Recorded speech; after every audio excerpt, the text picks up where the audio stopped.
Om Namo Bhagavate Vasudevaya.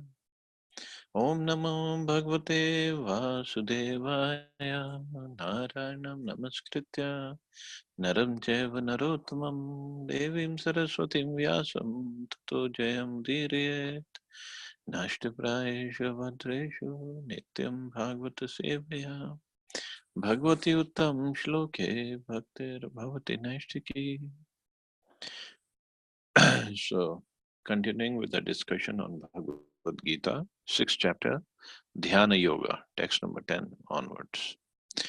So, previous to this verse, Krishna talked about what a yogi is. Uh, like in verse 6.8, he says, a person is said to be established in self realization and is called a yogi when he is fully satisfied by virtue of acquired knowledge and realization.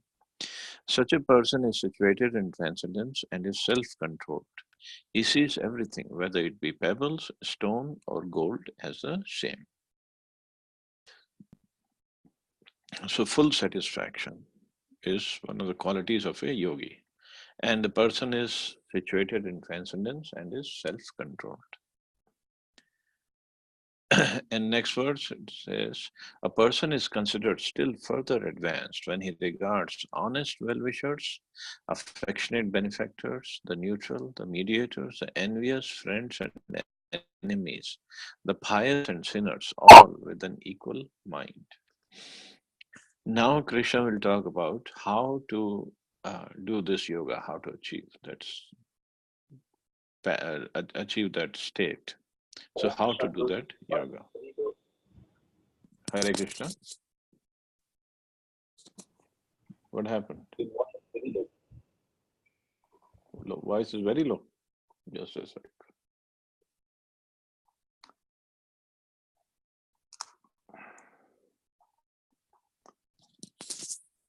Is it better? Yes, Prabhuji, it is much better. Okay, I'll hold it like this. So, text 10. Yogi yunjit satatam atmanam rahasi sthita ekakiya chittatma nirashir parigraha. A transcendentalist should always engage his body, mind, and self in relationship with the Supreme. He should live alone in a secluded place and should always carefully control his mind. He should be free from desires and feelings of possessiveness. So, one of the things or practice that transcendentalists should do, he should always engage, first of all, his body, mind, and self in relationship with the Supreme, always. So, that is one of the qualities of a yogi, that he always engages everything in the service of the Supreme.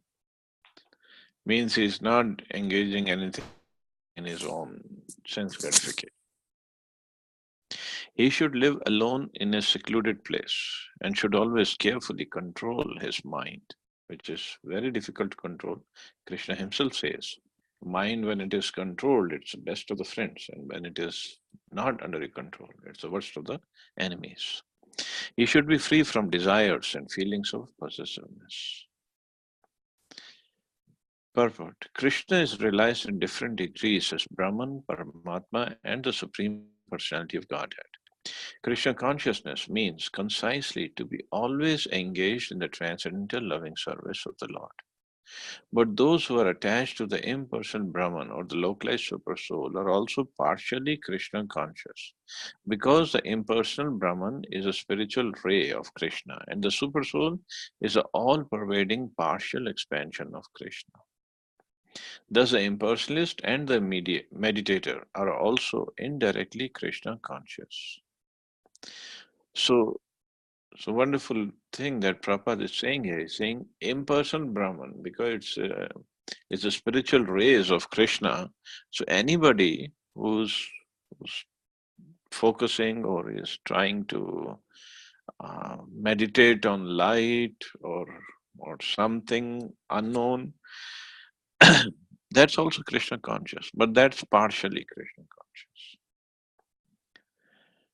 So So that's what Prabhupada is saying. That there's the impersonalist and the meditator are also, meditator means those who meditate on super soul or Paramatma feature, are also indirectly Krishna conscious. A directly Krishna conscious person is a topmost transcendentalist because such a devotee knows what is meant by Brahman and Paramatma. His knowledge of the absolute truth is perfect, whereas the impersonalist and meditative yogi are imperfectly Krishna conscious. So, but everybody somehow they take up the path and then they make the progress. Simple as that. Slowly, slowly, slowly, some people make it fast. Nevertheless, all of these are instructed herewith to be constantly engaged in their particular pursuits so that they may come to the highest perfection sooner or later. The first business of a transcendentalist is to keep the mind always on Krishna. Very difficult, but very important. One should always think of Krishna and not forget him even for a moment. Concentration of the mind on the Supreme is called samadhi or trance. In order to concentrate the mind, one should always remain in seclusion and avoid disturbance by external objects. He should be very careful to accept favorable and reject unfavorable conditions that affect his realization. And in perfect determination, he should not hanker after unnecessary material things and entangle him by feelings of possessiveness. So, going by this, it looks like it's a very difficult thing to do. How we are ever going to become Krishna conscious?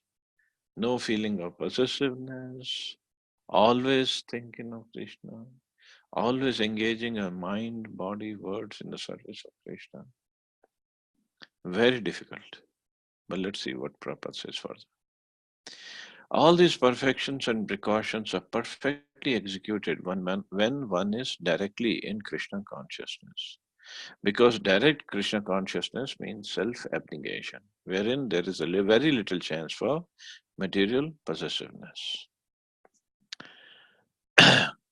So, what exactly it means? No material possessions means understanding that even if I have the things, it doesn't mean do not have anything. It means whatever things I have, it's for the service of Krishna. It's not for my enjoyment, but it's for service of Krishna. And this is where Prabhupada is quoting Rupa Goswami's shloka.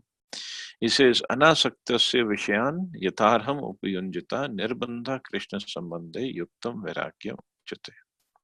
When one is not attached to anything, but at the same time accepts everything in relation to Krishna, one is rightly situated above possessiveness. So possessiveness doesn't mean uh, no assets, no nothing, no property, but understanding that I'm not the controller of all this. I'm just a caretaker.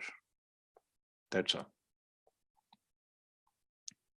And Prabhupada used to give example of a person, bank clerk. The bank clerk deals with like maybe thousands of dollars every day, hundreds and thousands of dollars every day. But he understands nothing belongs to him. It's not his. Everything belongs to the customers. So similar way we should deal with the material possessions that we have. And actually nothing belongs to us. Because if something belongs to us, we should be able to take it with us forever. But even this body does not belong to us because we're going to leave this body sooner or later. And all the possessions that we have worked so hard for, we're going to leave. So that's why there's a wonderful book by His Holiness Bhakti Tirth Maharaj. It says the title is it's a beggar series that he has written for 4 or 5 books in that beggar series, and the title of one of the books is "Die Before Dying." So what does it mean? Die before dying. So what happens at the time of death? At the time of death, Krishna says in Bhagavad Gita, Mrityu sarvarasyaham.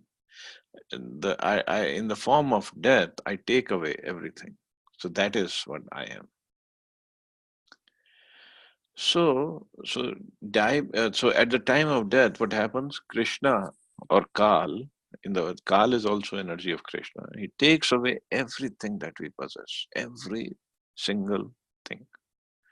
Whether it's our relationships, whether it's our possession, material possessions, whether it's our body, whether it's our titles, whatever degrees that we have attained, everything is gone. And obviously, if we are not spiritually qualified, we won't go back. Then we get another body and we start collecting again. But what does it mean, die before dying? So everybody is going to die anyway. So what is die before dying means we voluntarily give up all the possessiveness.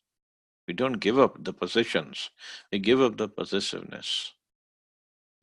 That this is mine. These things belong to me. We just use everything in service of Krishna. So basically we have died before leaving the body, which is the formal death. We have really died. Because this is death, leaving everything. In the form of, at the time of formal death, Krishna forcibly take it away. In the form of informal death, we voluntarily give it up. So that is death. That is die before dying. And this is what yoga is. And yoga doesn't mean just die before dying, just leaving, quitting, or giving up everything. Yoga actually means to link oneself with Krishna. So to give up the possessiveness is not enough. To use that thing in the service of Krishna is a real giving up of possessiveness. That is a real thing. So that's what we have to try to achieve. One can have wonderful bungalow to live in, beautiful, more expensive cars to drive, but understanding that everything belongs to Krishna and I should use it in the service of Krishna. Of course, to come to that understanding, that consciousness, it takes long time, very long time. But we have to work upon it. And otherwise, what will happen? Krishna at the time of death will take away everything anyway. But what will remain with us is a desire. Still, the desire will be there. In the next life, I'll try to achieve more, I'll enjoy more, because the soul is actually attached, connected with those material possessions. And Prabhupada has given one more example. Suppose in this life, we develop a desire that I want to be in the White House of America in my next life. I want to be in the White House. So we have that desire, but since the karma is not there that much that we come to the White House. So when we die, if the desire is so strong at the time of death, so next life Krishna can or might fulfill that desire. But if the karma is not there to become president of United States and then enter the White House, we might become a cockroach and live in the White House. Because the desire was to live in the White House. But the karma bank balance was, okay, not as a president, but you can live as a cockroach. So this is what possessiveness does to us. More we are attached to our possessions, more we will get in trouble. And more we will go away from Krishna. Just like there is another story that is in the scriptures that once Narad Muni, he went to the Supreme Lord Vishnu. And Narad Muni told Lord Vishnu that, see, there's so many people on earth or in the material universe, they're suffering for such a long time. You are so powerful, you are omnipotent. Why don't you bring everybody back? And Lord Vishnu said, see, Narad Muni, I want to bring everybody back to the spiritual world, but the problem is they themselves, they don't want to come. Narad Muni said, how is it possible? They are suffering so much in the material world. And there's so much of enjoyment, eternal, unlimited, wonderful enjoyment in Vaikuntha. Why wouldn't they want to come? Lord Vishnu said, okay, you go and try. And I give you my word. Whichever person, I give you my word for one person at least. Whichever person you want to bring, you bring. I'll allow him in the spiritual world. So Narad Muni comes to, obviously, he comes to India. He goes to a house, a wonderful house in Delhi. And the person's name was Kailash. And he goes to that person, and Kailash sees Narad Muni. Oh, Narad Muni, you have come. You're the Dev Rishi Narad Muni, you have come. Please come, come, come, sit down. Please tell me, how can I serve you? Narad Muni said, see, Kailash, Lord Vishnu has sent me here, and he has given me this word that I can bring one person back to the spiritual world. So I have chosen you. So come. Right now, drop everything, come with me, and live eternally, happily over there. Kailash said, well, Narad Muni, this is wonderful news. And this is what I was waiting for. I know this is the purpose of life. This is the perfection of life to be able to go back home, back to Parder, back to the spiritual world. But Narad Muni, there's a problem. What is the problem? See, Narad Muni, I'm young. I just got admission in this engineering college.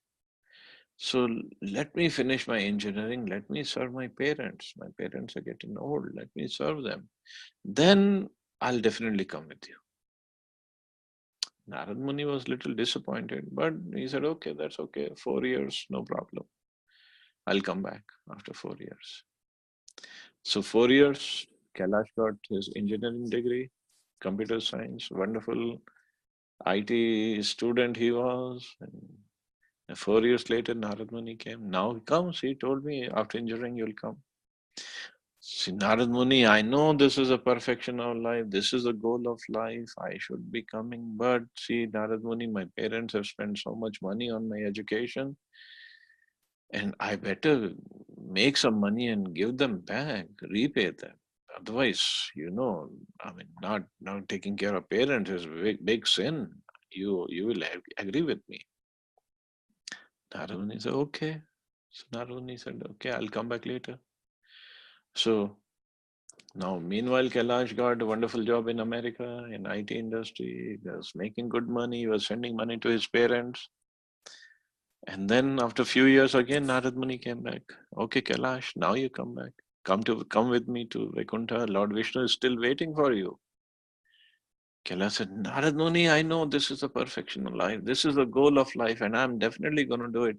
But see, I'm sending money to my parents, and my parents are getting old. I want them to come to USA and enjoy some life here.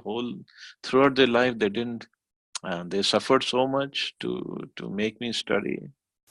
So let me bring them to USA. Let me get my green card done and bring them to USA. Let me get married also, so that my wife can serve them. And once they are satisfied, then I'll come with you.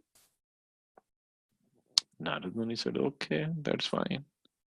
So a few years later, again Narad Muni went to America to see Kailash. Kailash, now everything is settled. You're married. You have a wonderful house, so much of bank balance. Your parents are here. They're enjoying your life. Now you come. Narad Muni, I know this is the perfection of life, but now what to do? My wife is pregnant.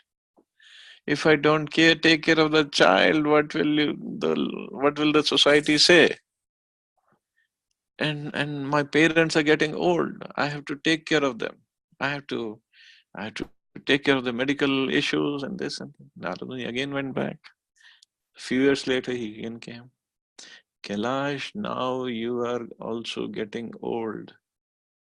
Kailash said, yes, Narad Muni, I know this is a perfection in life. This is my goal. And now my parents have died. But see, Narad Muni, now my child is growing up. I have to make sure that he goes to proper college, he gets a proper degree, proper education, he gets settled. And then I'll definitely come with you. Again, few years passed.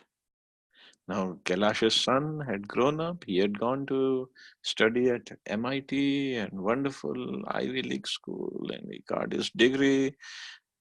And Narad Muni came back. Now, Kailash, let's go. Narad Muni, you see, my son just went to MIT. Let me make sure he studies properly. I have to pay for his education.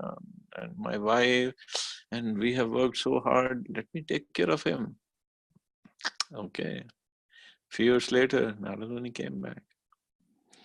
Now, Kailash, let's go. Narad Muni, see, I know this is a goal of life, but my son, he just graduated from MIT. Let him do MBA, so he will get better job prospects are there.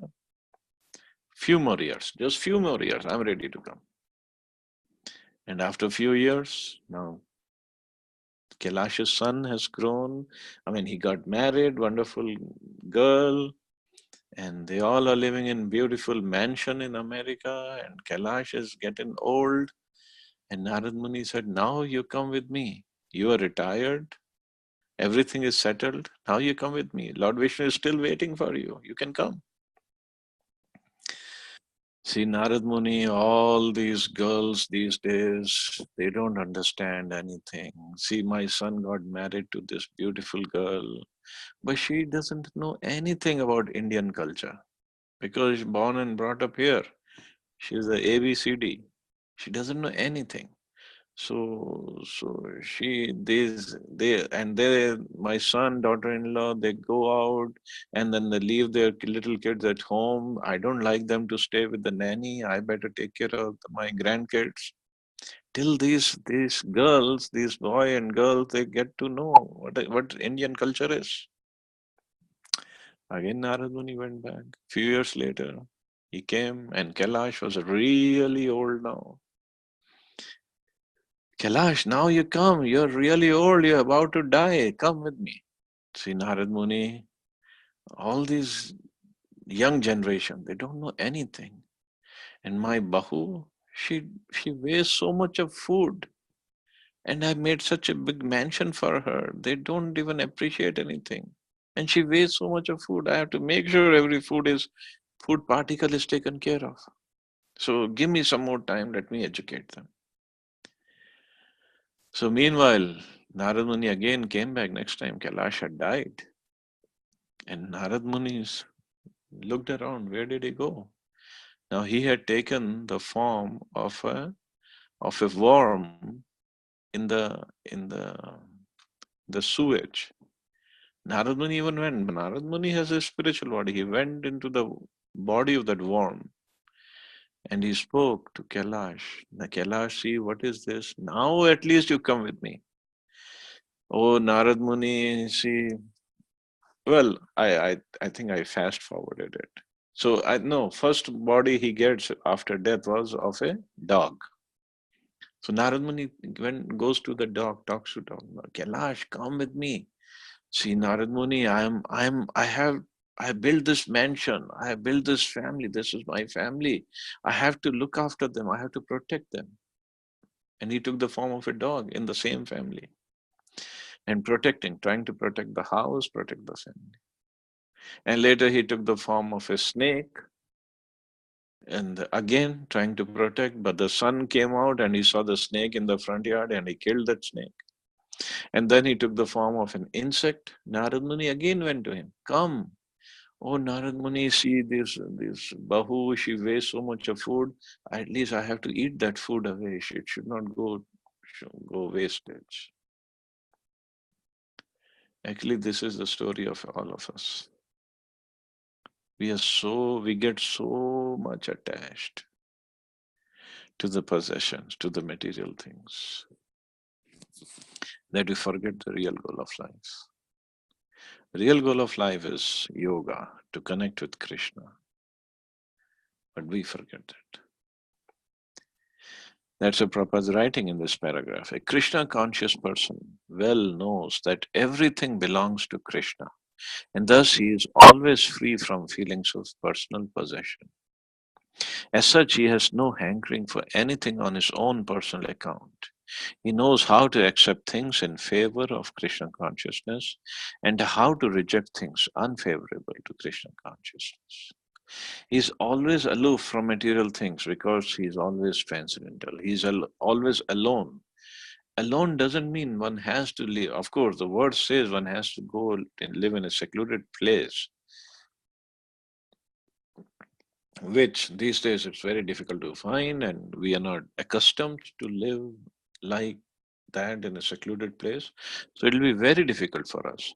So being alone means being separated. I mean, even if we can be in the crowd, but if our consciousness, if our mind is within ourselves, if we are concentrating on within ourselves, then we are basically alone. And this is what seclusion actually means. He is always aloof from material things because he is always transcendental and he is always alone, having nothing to do with persons not in Krishna consciousness. Therefore, a person in Krishna consciousness is a perfect yogi. But that state is difficult to come, difficult to achieve. Why? Because we don't give up the idea or desire of controlling, of being the proprietor of something, or being the enjoyer of something. We don't want to give up. And actually, why we can't give up is because we are part and parcel of Krishna. And Krishna is the actual owner, proprietor, controller, enjoyer of everything. Since we are part and parcel of him, so same qualities we have. But we have to understand these qualities, what we have, are in a perverted form. What the qualities we are supposed to have, or the real thing that we are supposed to desire have is, I am a servant of Krishna. For his pleasure, I can be the controller, I can be the proprietor, I can be the enjoyer. But if it pleases him, that's it. As a servant, I can do anything, whatever he likes. Krishna, this whole Bhagavad Gita was spoken in before the battle of Mahabharata. And the whole battle of Mahabharata was arranged to put Yudhishthira Maharaj on the throne of the kingdom of the whole planet Earth. And we are studying in Srimad Bhagavatam how even demigods aspired that kingdom, that what Yudhishthira Maharaj had. But the beauty of Yudhishthira Maharaj was he was not at all attached to the kingdom. He wasn't attached to the position. He wasn't attached. He always thought of himself as a servant of Krishna. And as a servant of Krishna, he was taking care of the kingdom. Because we'll read further in Bhagavatam, is as soon as he heard he got the news that Krishna has left the planet, he has gone back to the spiritual world. As soon as he heard that, he left the whole kingdom and he went to the forest, went to the Himalayas, along with his brothers and Draupadi. So this is what Krishna consciousness is, or this is what real yoga is. So those who say they are yogis, but they are still having so much of bank balance or other material possessions, well, we have to see, are they real yogis or they are faking it?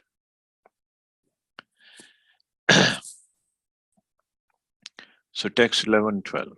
Now what this yogi should do when he is at a secluded place.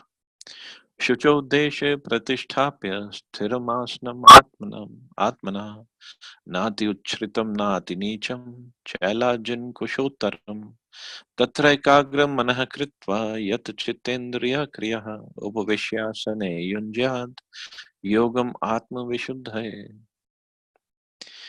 To practice yoga, one should go to a secluded place and should lay kusha grass on the ground and then cover it with a deer skin and a soft cloth. The seat should neither be too high nor too low, should be situated in a sacred place. The yogi should then sit on it very firmly and practice yoga to purify the heart by controlling his mind, senses, and activities and fixing the mind on one point. So, little difficult to perform this kind of yoga these days. So many conditions are there. So, go to a secluded place, lay down kusha grass on the ground, which is available. Little difficulty, but it's available. And then cover it with a deer skin. Why deer skin? Because actually it is either deer skin or tiger skin, but not to get the deer skin or tiger skin one, the yogi should kill the animal. If he finds the dead animal, then he can take out the skin and then he can use it. But why deer skin or tiger skin?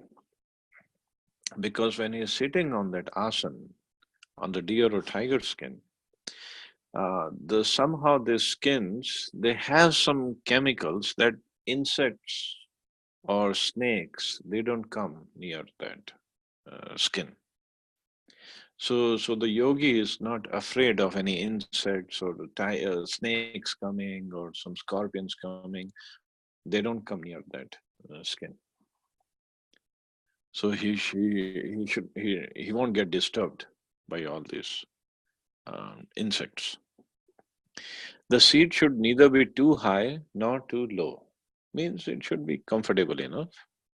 Should be situated in a sacred place. The yogi should then sit on it very firmly, means with full determination, and practice yoga to purify the heart by controlling his mind, senses, and activities. And how? Fixing the mind on one point. So that's how he has to do the yoga. Purport. Sacred place refers to a place of pilgrimage. In India, the yogis, the transcendentalists, or the devotees all leave home and reside in sacred places like Prayag, Mathura, Vrindavan, Rishikesh, and Haridwar, and in solitude practice yoga, where the sacred rivers like the Yamuna and Ganges flow. But often this is not possible, especially for Westerners. Well, even for Indians, it's not possible these days. The so called yoga societies in big cities may be successful in earning material benefit, but they are not at all suitable for the actual practice of yoga. So, the actual practice of yoga means one has to do plenty of austerities. One who is not self controlled and whose mind is not undisturbed cannot practice meditation. So this self-control, again and again this word is coming, means give up sense gratification, control the mind, control yourself.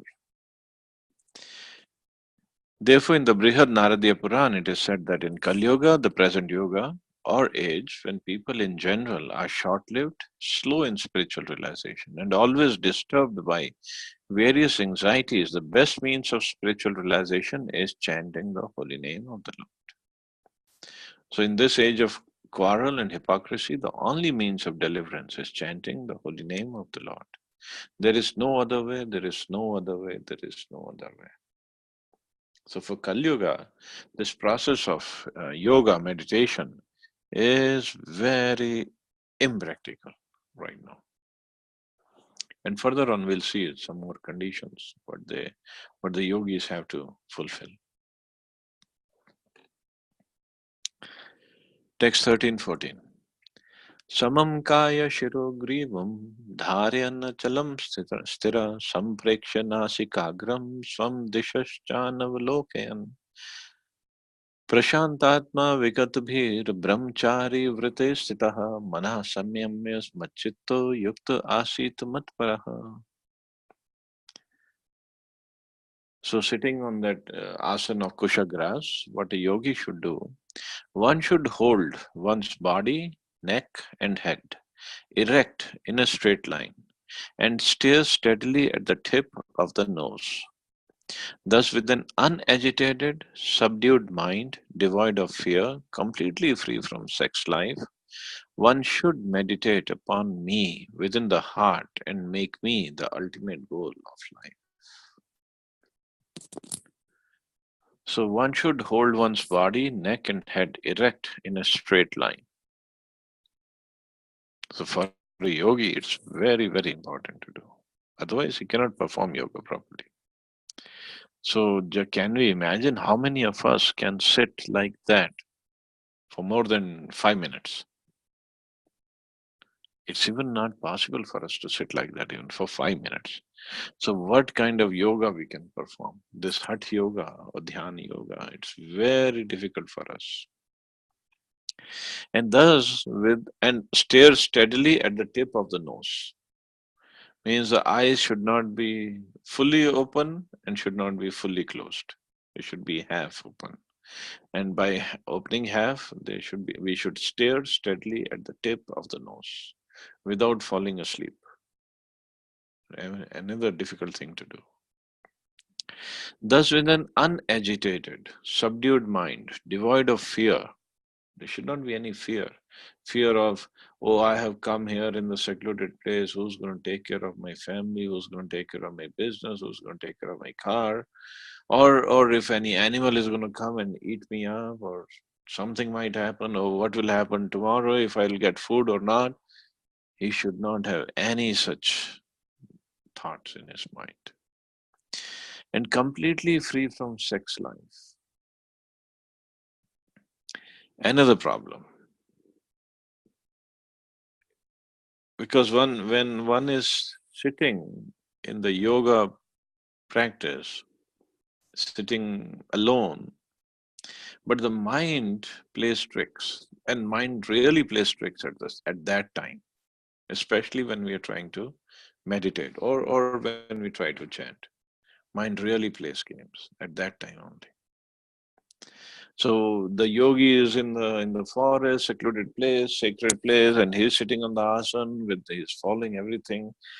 But the mind can go, or chances are it will go towards this sex desire. So completely free from sex life doesn't mean only the physical sex. It could be mental sex also. Mind can go. So one has to be completely free from that. Then one should meditate upon whom? Not the light, not Om, not some energy, or not on the point. Krishna clearly says one should meditate upon me within the heart and make me the ultimate goal of life.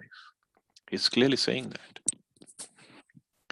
The goal of life is to know Krishna, who is situated within the heart of every living being as Paramatma, the four-handed Vishnu form.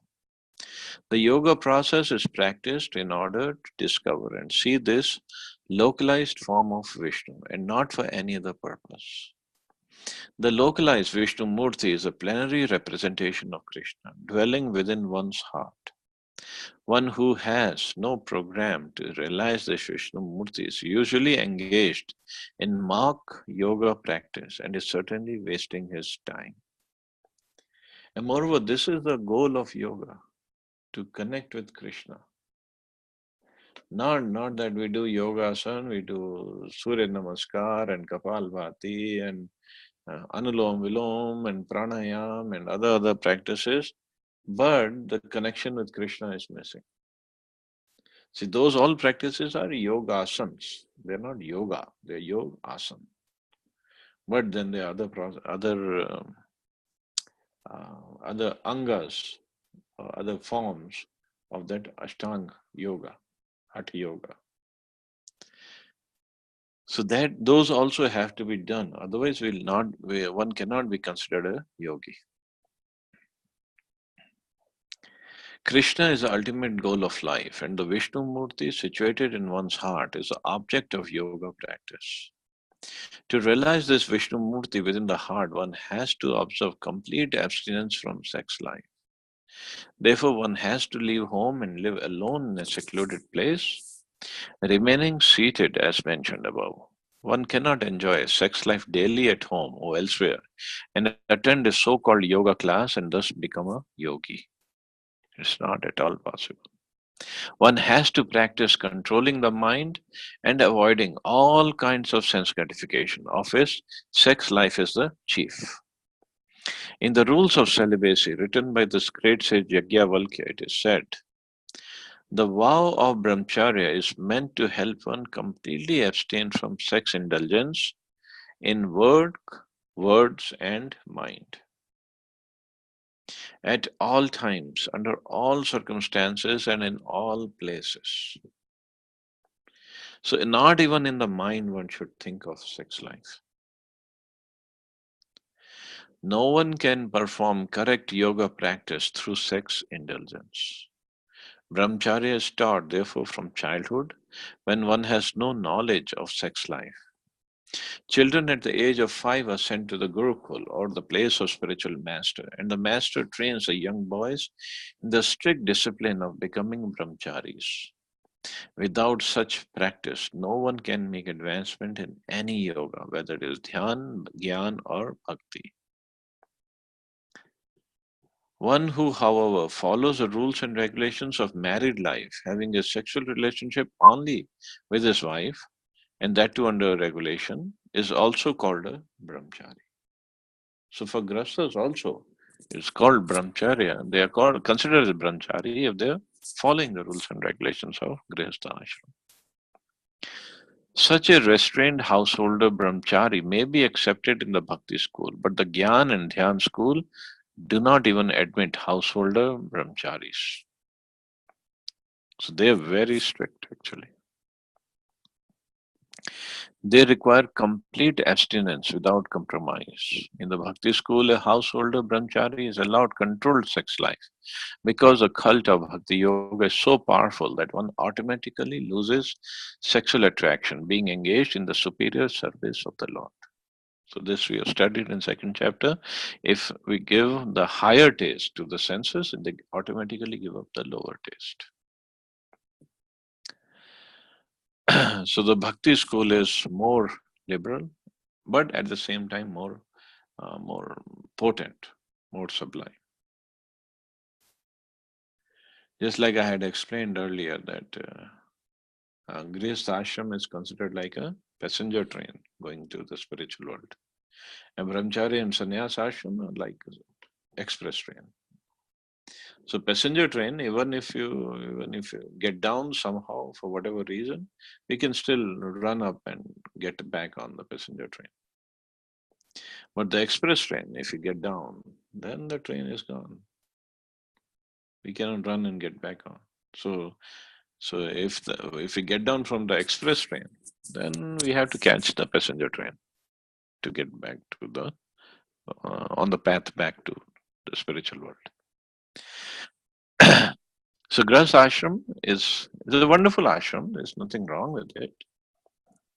It just has different responsibilities and maybe less time for direct practice of yoga or even bhakti yoga. But it's a safe ashram at the same time. And these days, especially in Kali Yuga, people are so disturbed. They want some safe and secure environment. So Grihastha ashram gives that environment. So, and moreover, if it's an ashram, then there is a full chance of spiritual upliftment, spiritual advancement. Nothing is lacking. It just depends on us how we make it.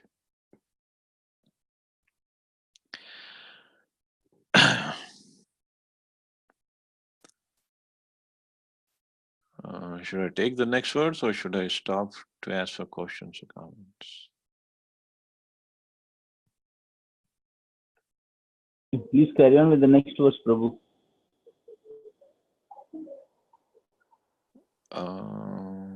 Well, there's some more verses that that cover the conditions of this yoga. So I wanted to stop here actually. Yeah, we have 10 minutes more. But I wanted to give for some discussion because this, okay, bro. let's see if there's no question or comment, then we can carry on. Any questions or comments so far, what we have discussed? We've read in some books of Prabhupada that Prabhupada talks about Vihmedi. Grimedi, yeah. So after reading that, I came to know that I'm like Vihmedi only. We are so ignorant. We thought we are living a Grahastha life, but for Grahastha, there's so many rules and regulations also.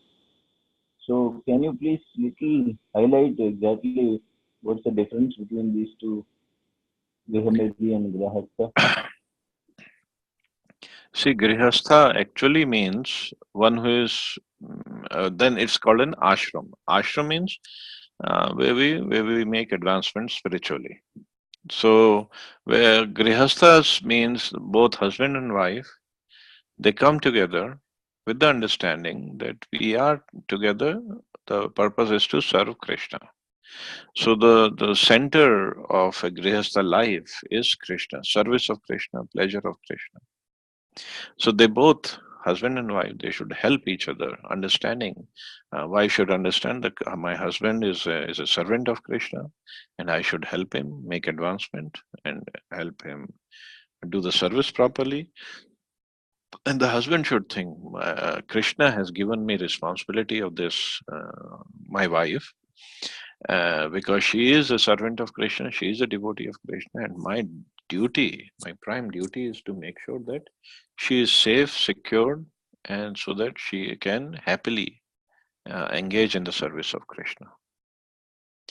So ultimately the center is Krishna. Center is not me or my desires. I, me, and mine is not the center. Krishna means everything that we do is for pleasure of Krishna. Means a husband goes and takes up a job, makes money, and wife takes care of the house, understanding that it's Krishna's house. Husband is working, understanding Krishna has given me the capability to work nicely, make good money, but ultimately it's for Krishna's pleasure, Krishna's service, and they have kids, but kids are also raised as if they are because they are devotees of Krishna, but the husband wife understand that this is the responsibility of Krishna given to us by Krishna.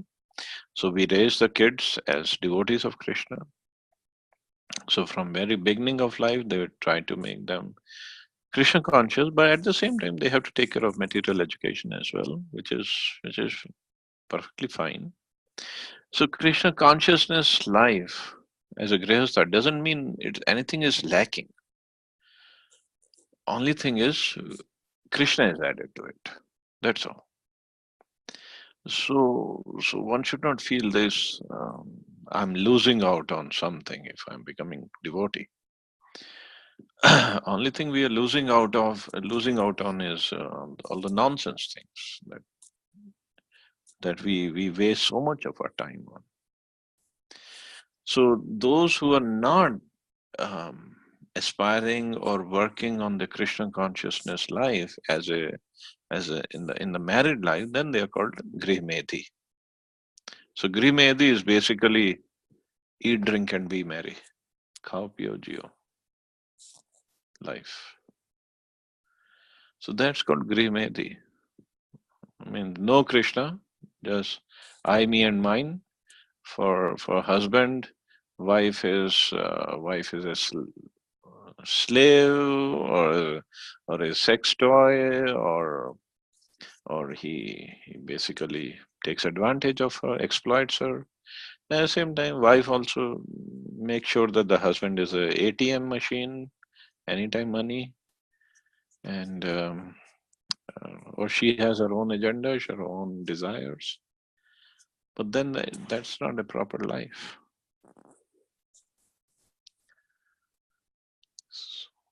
So that is my understanding of Grihastha and Grihmeti. Thank you very much, Prabhu. Thank you. But now we are talking about centering a life on Krishna. there are couples like in my case also. I worship Krishna. I have a natural inclination to worship Krishna. But my wife is from a Sikh family, so she has not got such attraction. So how to make this life center around Krishna? Well, at least if you understand that it is your responsibility, Mataji is your responsibility, and Krishna has sent her to you, and to take care of her in every possible way, physically, emotionally, financially, spiritually. So if you are doing your duty properly, then sooner or later, Mataji, if not become a devotee, then at least she will be a well-wisher. So that is a success. So Okay. knowing from what I've known about Mataji, I think she is very, very much supportive. But at the same time, one has to understand, for preaching perspective, uh, we should not uh, become fanatic. We cannot actually become fanatic. Try to transform the heart of the other person with love.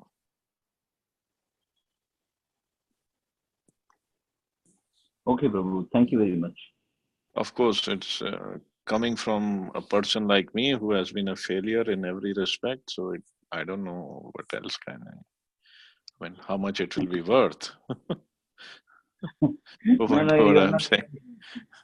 I think this is all Krishna's pastimes in your life.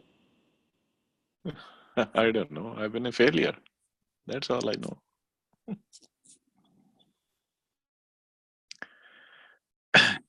Please don't say like that, Prabhu. We don't see it like that. Sure. Any the Subbu Prabhu, you're sitting very quietly. We need your expert guidance.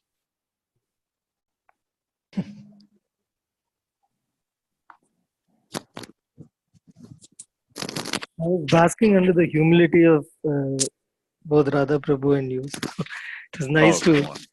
hear some humble exchanges. So, not really. But coming back to the verse, you had made a very beautiful analogy of passenger train and the express train. Um, but while it's a very good comparison, obviously, analogy. I was just wondering, in the passenger train, while it gives you a cushion of getting back again and again, but that option of getting back again and again would probably, I mean, it's that option itself is a comfort zone, isn't it? So that you feel that you can fall back anytime and come back anytime. Yeah, yeah, that is true. That is true. We should not take advantage of this option. But this is Krishna's mercy, so we can. I mean, he is still very merciful. Especially on Grihasthas, he knows they are on a different path, or a slower path. He knows that.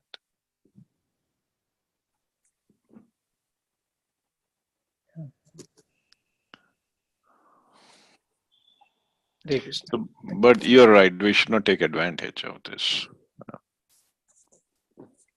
special position.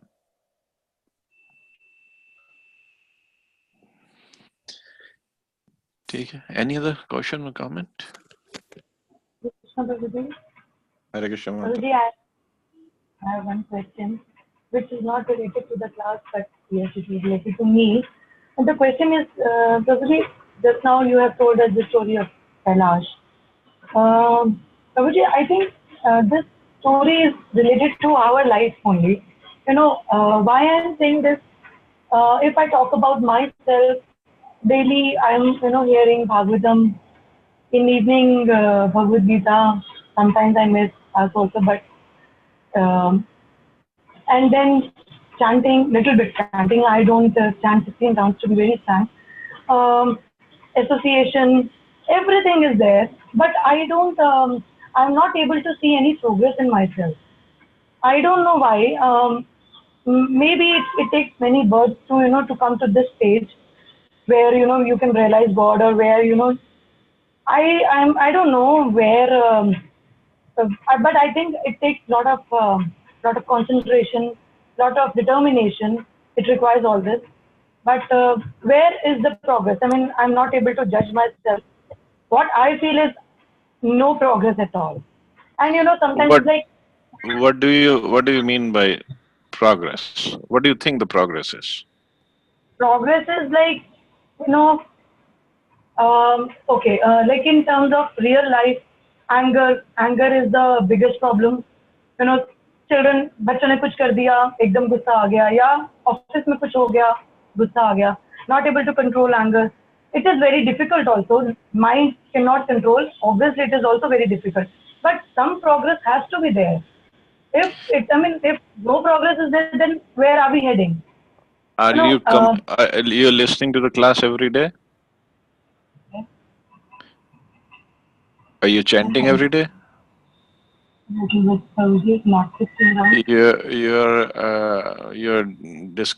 attending Radha Prabhu's or Subhu Prabhu's classes in the office whenever they not have. every day. I miss Whenever sometimes. okay, so this is progress. Now you just compare yourself 3 years ago, or whatever, whenever you join, and now obviously there's a progress. But Prabhuji, yes, in terms of hearing, yes, I can say that 5 years before I was not hearing at all. Now I am hearing a lot. But if Chanting I also. compare my, yeah, chanting, so okay, yes. But Prabhuji, what I mean, in terms of personal, personal transformation, is not, I mean, your again, I said no, mind gets agitated in few seconds. Somebody has said something, to get just I just react without even thinking. So these type of things, Okay. very small, so many. List is very big. See, No, I cannot. just like for attending the classes or chanting, you made up your mind. You had some determination. Okay, I don't know how many rounds you're chanting every day now, but whatever. So from 1 round to 4 rounds, you were determined. Yes, I'm gonna do it, right? So similarly for anger also, you can be determined. I'm not gonna get angry, no matter what. Okay, first day it will be difficult, second day it will be difficult, third day it will be difficult. Slowly it will come. If every morning you make a conscious effort or thought that yes, I will not get angry no matter what. So you see, okay, you might fail 50% of the time, you might succeed 50%. So then next time it will be better. See, anger in itself is not bad. Like Hanumanji got angry, Arjun, after listening to whole Bhagavad Gita, he got angry when he fought. He wasn't fighting and saying Hari Bol, and he was shooting arrows. No, he was angry. So anger in itself is not bad. It's just how we use it. Where do we direct it? But for us, yes, we should try to control it. Because it is said, no, anger is only one letter away from danger. So we should try to control it as much as possible. So you make a conscious thought that I will not get angry today, no matter what your Virat Kohli does or your daughter does. You say I will not get angry. You just try to sort out that thing with a composed mind. And probably what about the material desires we have? So many desires come daily, and of course we pray for. We pray to Krishna that so many things we want. Still after even hearing that we should not have any desires, not even for liberation we should desire. Still we have so many desires. Are, Baba, we are not at that stage yet. Yes, that's a ultimate stage. We are not there yet. So let's not imitate those people, those devotees. Of course, that is the goal. That's the ideal situation. But it will take us time to get there. And moreover, even if we have the material desires, first of all, it's not bad, it's not wrong, it's not a crime. But at the same time, we have to see how many desires Krishna will let us fulfill anyway. Prabhuji, just one point here. Yes, Prabhuji, please. By the way, very Mandana Mata is a wonderful question. I think probably the best question I've heard in the last so many lectures. It concerns every one of us because I don't think any of us here can say for sure that we control all these anger and stuff. So I think it was very, very relevant and honest question. In fact, there was just a story I heard recently about a brahmachari who used to attend these Bhagavatam classes, and at the age of 75 or 76, somebody asked him, the guru asked him, what happened? What about your family and stuff? He said, no, I don't have a family. I didn't marry.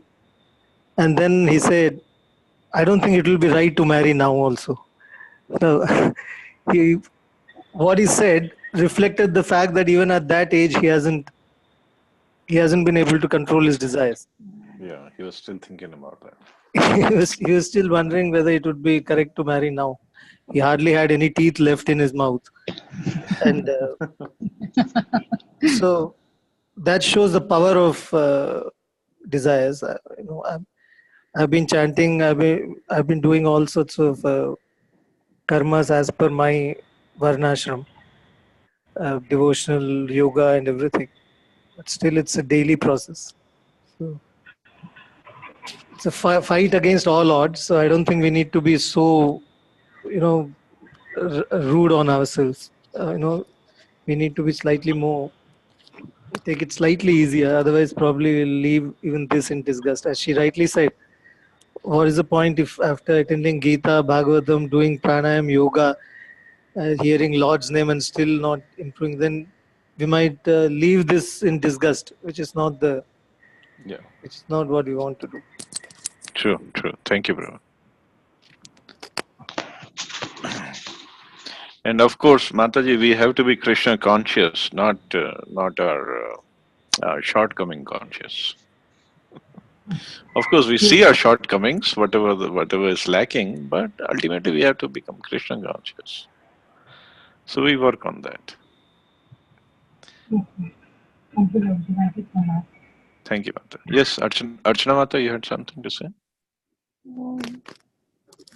Just a small realization that Yes, in my case, I got little cool down now.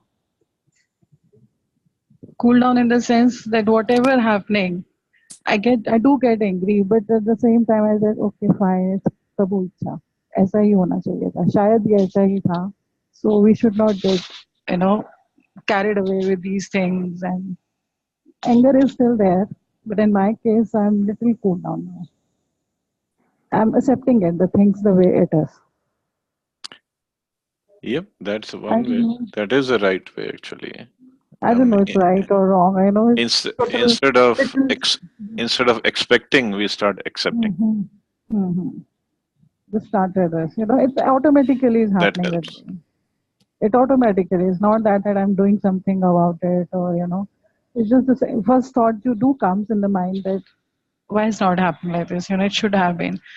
But then second thought comes, okay, fine. Prabhu Icha. Aisa hi tha shayad se. It is better for us.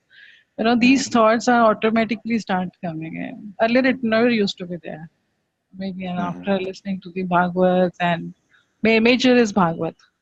जो गीता तो बहुत बार पढ़ा भी है, but sometimes कोई समझ आने वाला तो था ही नहीं, खुद ही reading कर लिया, ऐसा जितना आया समझ में, it's okay. But now after this reading the Bhagavatam, is like major impact is that, and I'm very, I can say about 50% I cool down. I used to be like the way Mandana Mata is saying that I used to be, immediately I started, it was like switch on ho gaya, aur ekdam se anger shuru ho gaya. It's like, it used to be like this. But now it's like slowly and gradually, it is helping me out. So Mandana Mataji, have patience. I can only say this thing because I found I'm noticing this change, and everybody is like, घर में भी सब लोग is like, no, is now cooled on. It's happening to happening. It's like this. अभी recently पीछे से प्रभु जी हमारे किसी family friend has suicide किया है उसने very young age में 52 years में. And I got disturbed for only for 2 or 3 days. Then I thought that maybe शायद उसकी destiny must be like this, Otherwise, you need a major courage to do all these things. Suicide is not an easy thing. Natural death is still the mind. You're not accepting it. Death is acceptable as a family, but suicide is like is a major step. Everybody got disturbed, and we were also disturbed. I was also disturbed. And after 1 week, I'm consoling everybody that okay, fine, प्रभु इच्छा ऐसा ही शायद होना था, इसीलिए शायद उसने ऐसा किया. So it's like major things. Also, I'm taking it lightly. That's good.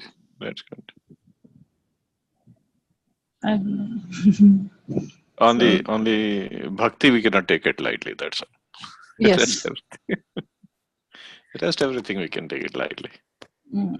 Earlier it never used to be, प्रभु जी. थोड़ा सा भी कुछ चाहिए होता था, फटाफट मंदिरों में जाओ, जल चढ़ाओ शिव जी को, ये हो जाना चाहिए, बड़ा अजीब सा लगता. अब now I feel ये क्या childish था, क्यों जाते थे हम, क्यों मांग रहे हैं, क्यों एक चीज के लिए इंसिस्ट कर रहे हैं. अगर उसकी इच्छा होगी तो देगा, नहीं होगी तो नहीं होगा.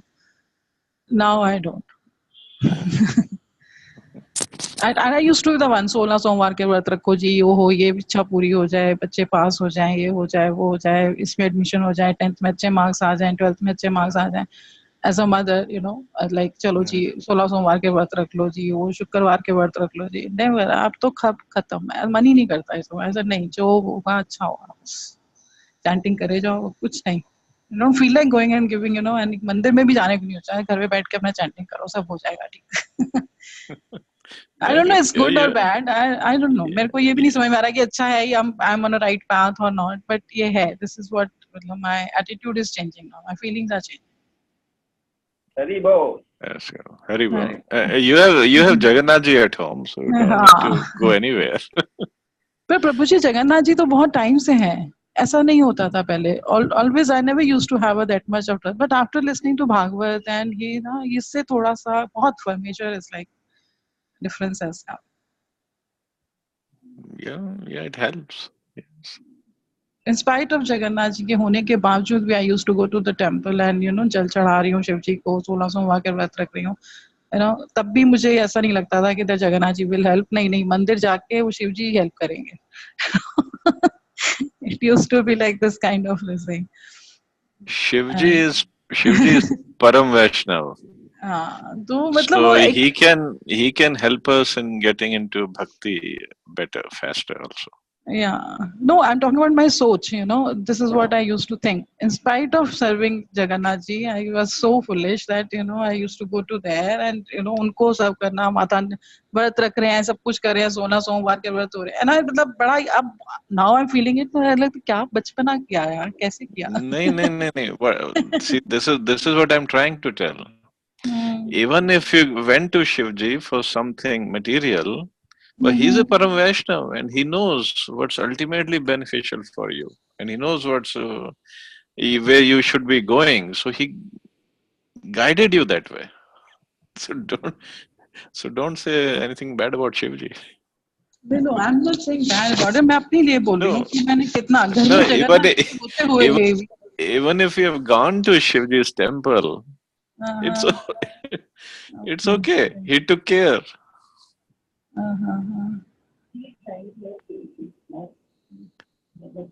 Of course, we don't recommend devotees going there, but even if you go, it's okay. Shivji is Param Vaishnav. He's not an ordinary person. He's not just an ordinary demigod, some devata. He's not. He's Param Vaishnav.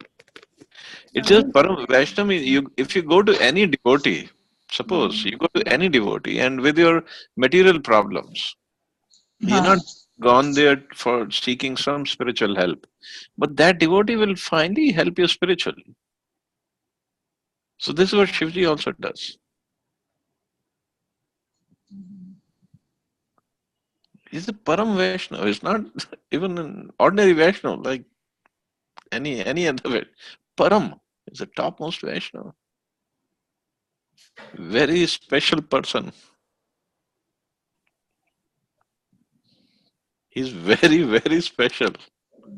No, I'm sorry about it. If, I didn't mean it that कि शिव जी के लिए. I'm No, just no, no. wanted to look at my bachpan. I'm trying to explain his position. So it's okay. Even if you went to him, it's okay. Even if you went with material desires, it was still okay.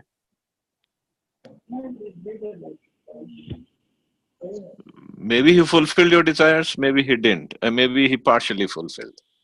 But ultimately, what he did was he directed you towards Jagannathji's service and chanting and Bhagavatam. In his own way, he did that.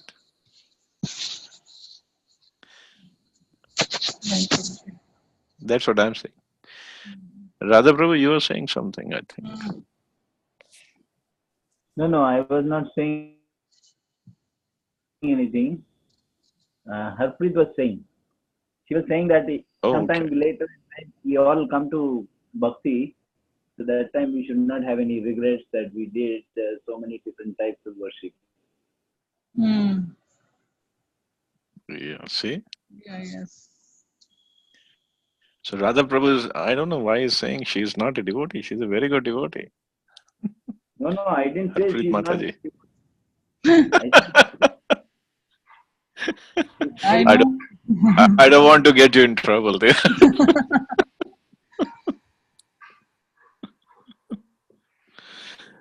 Okay, so should we stop here? Any other question or comment? Thank you, Prabhuji. Thank you. Thank you all very much. You have a wonderful day. Hare Krishna. Jai Srila Prabhupada. Hare Krishna, Prabhuji. Thanks a lot. Hare Krishna, Prabhuji.